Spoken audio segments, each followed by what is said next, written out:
बंगाल में मुस्लिम मतदाता बहुत हैं, और जो ममता बनर्जी का कैडर जिसको आप कहते हैं, वो कैडर नहीं है, वो सिंडिकेट है, क्लब है। हम बार बार थोड़ा दो चीजों का, भाजपा का संगठन काम करता है, वहां कम्युनिस्टों ने जो क्लब कल्चर चलाया है, गुंडा भी एक तरह का होगा, पुलिस भी एक तरह की होगी। एक ऑफिस से जाकर आपको अगर गिट्टी भी गिरानी है, ईंटा भी गिराना है, तो उसके लिए पर्ची आपको कटवा के लानी पड़ती, दोनों का फर्क है।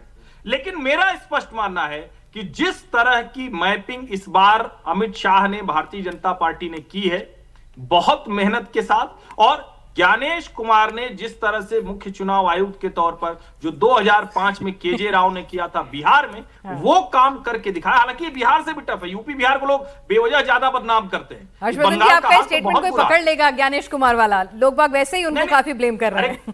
कोई बात नहीं, इसकी चिंता क्यों करना है, जो सार्वजनिक जीवन में होते हैं चिंता नहीं करते, हम लोग भी थोड़ा सार्वजनिक जीवन में तो हो ही गए। भारतीय जनता पार्टी, मेरा मानना है, मेरे नंबर अभी भी वही है, 154 प्लस का आंकड़ा मुझे भारतीय जनता पार्टी छूती हुई दिखती है। ठीक है, 154, यानी कि ठीक है, जो 180 190 की बात है उसे छोड़ दीजिए, मैजिक फिगर तो आ रहा है। सज्जन जी, आप भी उन्हीं लोगों में से थे जो पिछली बार जितनी भी बातचीत हुई हो वो एडवांटेज दीदी को ही दे रहे थे, बीजेपी का गेन क्लियर कट बता रहे थे, लेकिन एडवांटेज दीदी को दे रहे थे। अभी आपकी बहुत सारे लोगों से बात हुई है, बहुत ज्यादा डेटा भी एनालिसिस हुआ है, वोटर टर्नआउट भी आपने देखा है, तो कुछ चेंज या स्टिक टू बेसिक्स?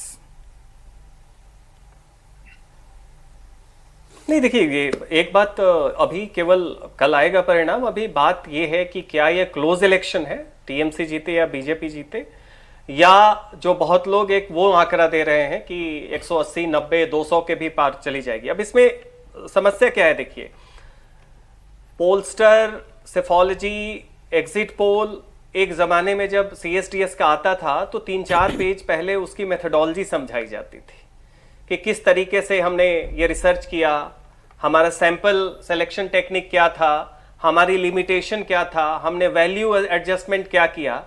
अभी आप देखिए, जिसका भी आ रहा है, किसी भी जीता रहे हैं, वो एक फिगर दे रहे हैं और बाकी पता ही नहीं चल रहा है कि उन्होंने किया कैसे। तो सबसे पहले तो ये प्रॉपर सेफोलॉजी नहीं है, मेथड तो दिखता ही नहीं है। एक्रॉस हर किसी की बात करें, इवन जिन लोगों ने इस बार नहीं किया है उनमें भी मेथड नहीं दिख रहा था।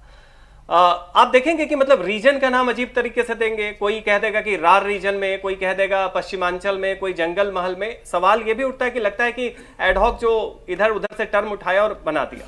दूसरा ये क्या दिख रहा है कि बहुत सारा जो एग्जिट पोल है उसमें ऐसा लग रहा है कि आपने असेंबली वाइज मुस्लिम डेमोग्राफी को लिया, जहां भी आपको 35% से कम मुस्लिम मेथोडोलॉजी हुई, अगर वो सीट आप बीजेपी को दे दे तो बीजेपी 190 200 जीतती दिख रही है। आपने उसमें से कुछ को 50-50 दिखाया तो ये क्लोज हो जा रही है। तो ये सब बातें बिना सेफोलॉजी के भी लोग समझ रहे हैं, ठीक है, ये ग्राउंड पे कोई गया है वो दिख रहा है। अब सवाल यहां पे केवल ये है, जो हर्षवर्धन जी भी बता रहे थे, कि जो एक पहले चरण के बाद दूसरे चरण में एक कॉन्फिडेंस भी आया, क्योंकि हाई वोटिंग परसेंटेज, लोग खुल के निकले, सुरक्षा के इंतजाम थे, स्टेट एस्टेब्लिशमेंट चाहे पुलिस हो, ब्यूरोक्रेसी हो, उसको बिल्कुल जैम किया गया। अगर बूथ जैमिंग और सोर्स जैमिंग है तो यहां सिस्टम जैमिंग की गई। लेकिन यहां पे सबसे बड़ी बात क्या है कि जो कुछ भी हुआ, चाहे अंदर खाने जो भी होता रहा, पब्लिक को कॉन्फिडेंस लास्ट 2 महीने में आया है। बहुत लोगों ने बताया कि 4 साल 9 महीने आप कहीं नहीं रहे हैं, और ये पब्लिक का फ्रस्ट्रेशन बीजेपी से इसलिए है कि वो टीएमसी को हराना चाहते थे, लेकिन बीजेपी में उन्हें दम नहीं दिख रहा था।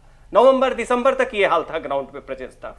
ऐसी स्थिति में मुझे लगता है कि बहुत जगह पे जो ये बातें आई, जो अजीत जी बता रहे थे कि बीजेपी, अब बताइए 50 से ऊपर बूथ पे, ये बिल्कुल सही बात है कि भवानीपुर में बीजेपी का पोलिंग एजेंट ना हो तो आप सेंटिमेंट और सुरक्षा बलों के ऊपर ही रिलाई कर रहे हैं। लिमिटेड हैं, मैं अपना पूरा एनर्जी और अपनी पूरी मेहनत, अपनी पूरी स्ट्रेंथ उन सीटों पे लगाऊं ना जहां पर मुझे लगता है कि हाँ विनिंग की कोई चांस है, 20% 30%, जहां पता ही है कि विनिंग उस जगह होनी नहीं है, वहां से मेरे को वोट पड़ना ही नहीं है, वहां पे मैं इतनी मेहनत क्यों करूं? ये भी एक स्ट्रैटेजी हो सकती है देवेंद्र, क्योंकि बीजेपी ने कई सीटें तो छोड़ ही दी थी लड़ने। बिल्कुल बिल्कुल, बीजेपी ने जो फाइट किया फिनाज, वो 215 सीटों पर ही फाइट किया है और 215 सीटों को टारगेट करके ही अपनी पूरी ऊर्जा लगाई है। उसके पीछे वजह जैसे समझें उसको, उसके पीछे गणित है, ऐसा नहीं है कि वो रैंडमली ये कर लिया गया।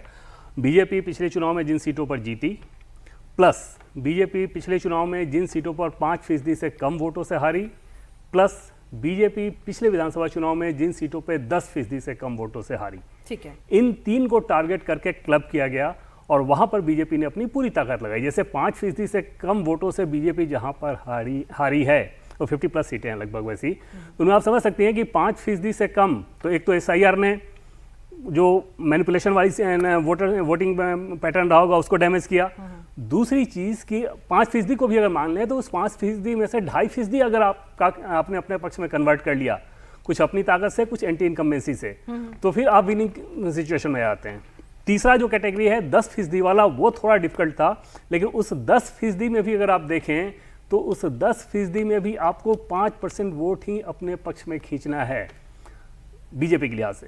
तो पूरी ताकत उन सीटों को चिन्हित करके ही लगाई गई है, 215 सीटों को चिन्हित करके लगाई गई है। और जो 30% मुस्लिम है ना, वो ऐसा तो है नहीं है ना कि बंगाल की हर विधानसभा सीट पे 30% मुस्लिम है। कई जगह 85%, 90%, 87%, 88%, 83% इस तरह का परसेंटेज है। तो उस हिसाब से उन सीटों को छोड़कर बाकी सीटों पे बीजेपी ने अपना स्मार्ट कैलकुलेशन किया, और ये असम में भी है। एग्जैक्टली यही पैटर्न असम में है। ऐसा नहीं है कि पश्चिम बंगाल में कोई एक नया एक्सपेरिमेंट बीजेपी ने कर दिया। बीजेपी हर जगह इस काम को करती है। जम्मू कश्मीर में भी किया था उसने, पूरी ताकत अपनी जम्मू में लगाई, कश्मीर को छोड़ा। तो ये हर जगह बीजेपी का ये एक पैटर्न रहता है, उसी पैटर्न के साथ इसने बंगाल में भी किया है। लेकिन एक दिलचस्प चीज़ ये है कि पश्चिम बंगाल के जो पॉलिटिशियन हैं या जो वहाँ पे जर्नलिस्ट हैं, वो ये मान रहे हैं कि TMC को एकदम से बढ़त है। दूसरी तरफ नेशनल मीडिया के जो पॉलिटिशियन हैं उनको, मतलब राष्ट्रीय स्तर पे जो करते हैं, नेशनल मीडिया का नहीं है, राष्ट्रीय स्तर पे जो करते हैं। तो क्या ये भय वाला फैक्टर पोलस्टर्स पे भी लागू होता है क्या? नहीं, भय वाला फैक्टर तो नहीं होगा। अब जैसे बंगाल में जो कर रहे हैं उनका ये तर्क है कि भाई दिल्ली से जो आते हैं एजेंसी वाले लोग, वो हिंदी भाषी लोगों को ही टारगेट करते हैं। वो बंगाली भाषी न उनकी बात समझते हैं, न वो बंगालियों की बात समझते हैं। तो अच्छा, ये पहले भी चुनाव में हो चुका है ऐसा कि जब राष्ट्रीय स्तर पे जो एजेंसीज हैं वो गलत साबित हुई हैं। तो वो एक बड़ा दिलचस्प नजर आ रहा है। लेकिन ज़्यादातर लोगों से अगर आप बात कीजिए पिनास, तो एक चीज़ पे वो ज़रूर सहमत हैं TMC के लोग भी, कि TMC नीचे आ रही है, मतलब उसका ग्राफ डाउनवर्ड है। बस वही बात है ना देवेंद्र, गिरते गिरते वो भी कहाँ अब जाएगा, कहाँ तक गिरेंगे। हाँ। ये एक जिसे कहते हैं कॉमन सेंस का एक सबके आता है कि आप इमेजिन नहीं कर पाते ना, गिरते गिरते इतना गिर जाएंगे। बिल्कुल बिल्कुल। हाँ। उस हिसाब से वो मान रहे हैं कि नहीं 160 तक तो आ ही जाएगा, सरकार तो हमारी बनी जाएगी।